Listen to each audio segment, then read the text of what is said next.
mobile. We're going to try to build this in less than 15 minutes, so let's give it a shot. First, we're going to go ahead and download Squirrel 365. And once you have that, it will look like this. So this is the Squirrel 365 Designer.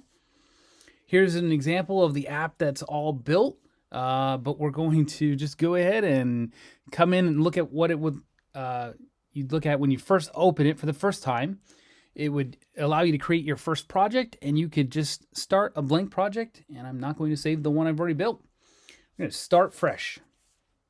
On my side, I changed the zoom from 100% by default and zoomed out twice to 80, just so I can see the entire canvas pretty easily from the size of my screen. To set things up, the main canvas is starting at a width of 768 by 1280. I'm going to make this 380 by 610 because I feel like that looks like pretty good on my phone once you have the whole kind of squirrel header and everything in there. The background, I'm going to make it the same as, so when you go to publish options, it shows you, and you can change it, what the background outside of your app would look like.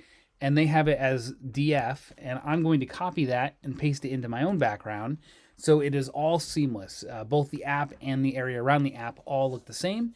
And I'm going to layer an effect on top of that to sort of make my mini app stand out. There's only a few rows, about 15 or 16 in total of data, and we can hard code that, but I happen to have a copy that I already put into an Excel. And everything in here is no formulas, just data, basic information. We'll go ahead and copy this and paste it in. So we just have the word the insert, and we've got default and reference. These are basically just headers for what we're looking at. We have colors 1 through 5. I've hard-coded in these different positions, which is where the starting point of each of the hex numbers in the URL will be. And then I've added in 3 additional color palettes from Coolers that I'm going to use to be able to build as pre-made themes. So what will happen is we'll allow the user to insert from the canvas a URL, and we'll take that URL and leverage it below. But what happens if when you first open the app, or if the user hasn't input anything? Well, I started with the default Coolers URL. And what we're going to do in this reference B4, we're going to make it an if statement. So if B2 is, and we'll do 2 sets of double quotes. So if it's blank, then we're going to go ahead and use the default. Otherwise, we're going to leverage this inserted URL. And to make it easier when I'm finding that insert URL later, it's great for me to use the paint bucket and make it like a bright yellow. All right, I need one more set of formulas, which is a mid formula to pull out the hex codes from the URL. So I'm going to write that as a mid, and I'm going to use the reference. I'm going to put a $sign in front of the 4. This will allow me to carry that formula down and keep that B4 reference. And I'm going to start at the position that's shown here on the left in B7. And all hex codes are 6 decimals, or 6 positions. So there we go. That's our formula. We're going to drag our formula down. Going to just do a little bit of formatting to make it easier to read. I'm going to make it center lined. And start and hex, I'm going to bold. There we go. That's our Excel part. This is all the logic that goes behind this little mini app. And now we can just go ahead and build it. We'll scroll down so we can make sure we can see the bottom of the app. Looks good. We're going to start by going to shapes and adding a rectangle. And we're going to make this rectangle most of the viewable area. So really this is going to be the background of the app that's going to sort of pop off the page. I'm going to leave just a little bit of extra room, more on the bottom than the top, because I'm going to add a shadow. And I can use the arrow keys to sort of make sure that I feel like it's good and center aligned. By default, it came in here with a gray background. I'm going to make it 6 Fs for white. And I'm going to set the corners to be 20. So it has slightly rounded corners. And under effects, I'm going to go to drop shadow. I can name my objects over here just by double clicking them. Call it app background. Next up, I want to add a title and then the box to input the URL. So both of those are under my text options. So I'll click text label, and I can either just click and drop it, or I can sort of predefine, highlight the area that I want this to be in. Over here, there's quick setup options and all properties. All properties is good because we want to do some advanced styling. And I will call this my sampler app, my color sampler. Under text styling, I'm going to make it 24 font, bold, and left aligned. Underneath that, I'm going to grab my text input, and similarly, I'm just going to go click and draw it out. I want it to be about as wide, with some spacing on the edges. There we go. And under my placeholder text, I'm going to say enter coolers.co URL. So it's very explicit. This input needs to drop the value somewhere in our Excel spreadsheet. So I'm going to click on value and the little icon up at the top right and choose that bright yellow square, B2. Great. Now that we can input the URL, we want to be able to display what the color palette will look like.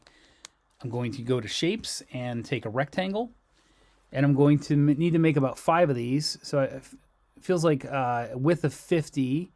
And so if I just make them perfect squares, 50 by 50, and you can see that I can struggle with this for a minute, or I can just go ahead and drop it and come to my all properties, and under my width and height, just make them 50. So I don't have to worry about it. Once I have the first one made, I can copy and paste it, and I can use the snap to grid to be able to line them all up. 3, 4, and one more. So now I've got 5 of them. I can select these together, and I can move them around and sort of get them center aligned like that. And then each of these boxes, and I could name them better on the side too if I wanted to keep track of them, but we're just going to keep plowing along. We don't have that many components to worry about. So we're going to take the first one and link the fill on it to the first hex code. And then we're just going to do this 4 more times.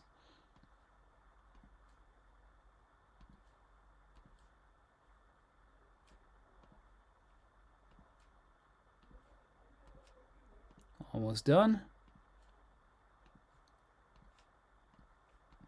There we go. Now we can preview our palette.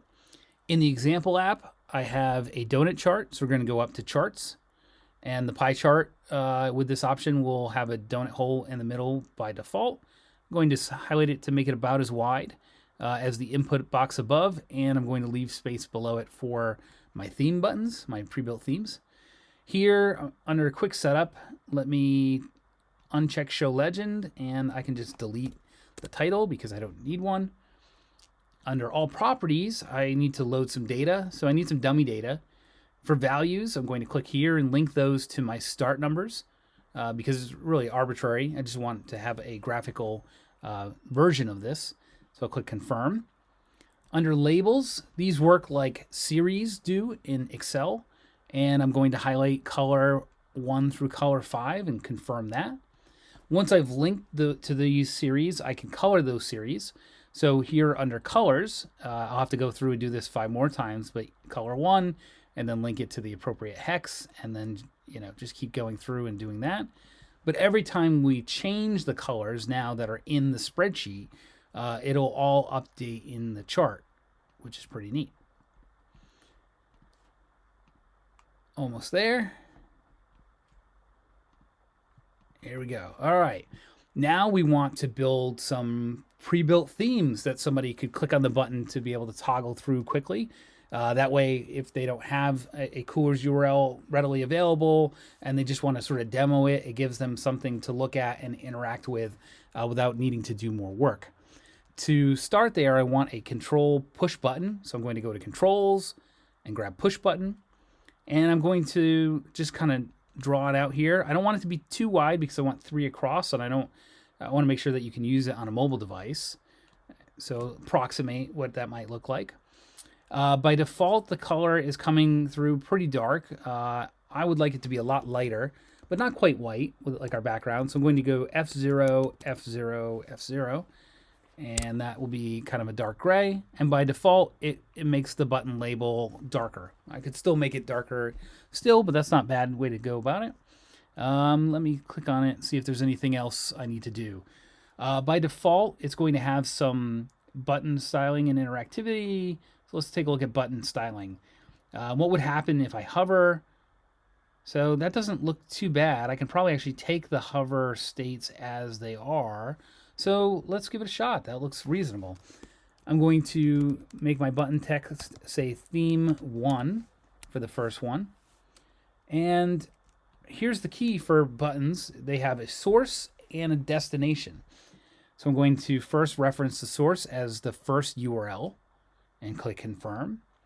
And then for destination, I'm going to have it drop this URL into the insert area there. So it would override whatever had been selected.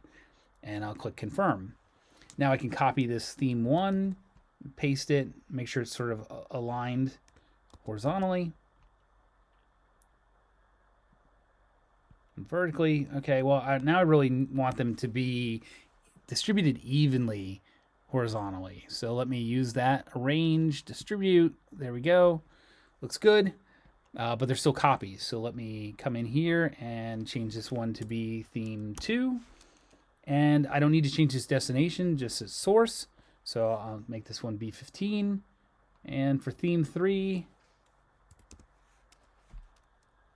that one will be B16.